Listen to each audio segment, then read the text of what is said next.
Judy, protesters at U of C were face-to-face with campus police on this skirmish line.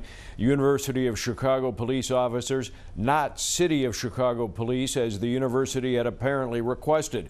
And tonight, it is far from clear how this standoff developed. Mayor Johnson saying it was CPD expressing, quote, operational concerns. CPD officials offering a much more elementary explanation.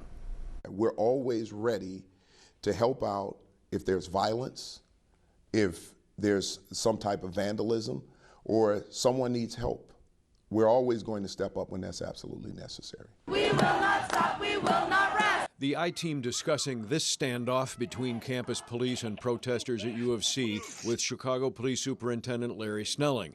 During our interview with Snelling this afternoon about security preparations for the upcoming Democratic National Convention in Chicago, he discussed growing concerns about the campus protests and demonstrations in public places focused on the Israel-Hamas war. If you look at the way the U of C police handled it, they handled it without any problems. But the Chicago Police Department is on standby. It's private property. There is a police department for that campus. They had a plan. They executed their plan. As the Chicago Police Department, if there been help needed, we're always on standby. Even though Chicago police opted out of assisting U of C, largely because the university has its own campus police force, it was a different story this weekend here at the Art Institute of Chicago, the famous Michigan Avenue home of some of the world's greatest art treasures. Snelling telling the I-team why CPD was involved in breaking up a pro-Palestine protest here, arresting 68 people. They don't have a police department.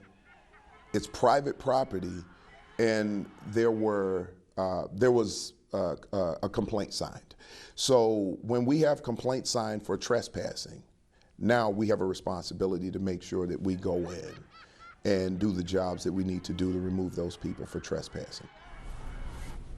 U of C police had to go it alone against protesters, according to the strongly worded statement from Mayor Johnson, because Chicago police had problems with the campus police plan.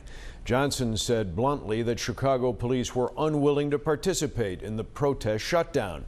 But Police Superintendent Larry Snelling did not say that in our interview. And a few minutes ago, a spokesperson of his telling the I-team that Snelling stands by his words in our interview. An obvious disconnect here. Yeah, two statements not quite on the same page. They are not in sync. Let's see where this story goes from here. Yep. All right. Watch breaking news on YouTube. Subscribe to ABC7 Chicago Eyewitness News.